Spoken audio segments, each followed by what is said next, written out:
میں یعنی اس طرح کے سلوک جو ہیں وہ لیڈروں کو ماضی میں باغی بناتے رہے ہیں. شیخ مجیب الرحمان باغی نہیں تھا پاکستان کا، وہ پاکستان کا سخت حامی تھا وہ، لیکن ہم نے اس کو باغی بنایا، اس کو دھکیلا اور تاکہ وہ بغاوت کرے.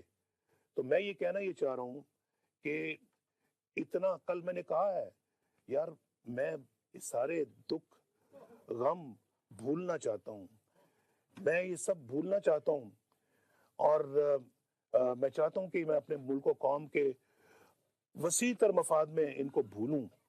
مجھے بھولنے دو یار ان کو، مجھے میری مدد کرو کہ میں ان کو بھول جاؤں، اور زخم نہ لگاؤ میرے اوپر، اور میرے دل پر اور زخم مت لگاؤ کہ یہ زخم بڑھتے بڑھتے بڑھتے چلے جائیں. میں نہیں چاہتا کہ میں کوئی اپنے اس غصے کو یا دکھ اور تکلیف کو کہ ایسے پوائنٹ پہ لے جاؤں جہاں جو ہے میرے جذبات میرے اپنے بھی جو قابو سے باہر ہو جائیں. لیکن یہ سلوک ٹھیک نہیں ہے جو آپ نے میرے ساتھ کیا ہے یا پاکستان کے تمام وزراء اعظموں کے ساتھ کیا ہے.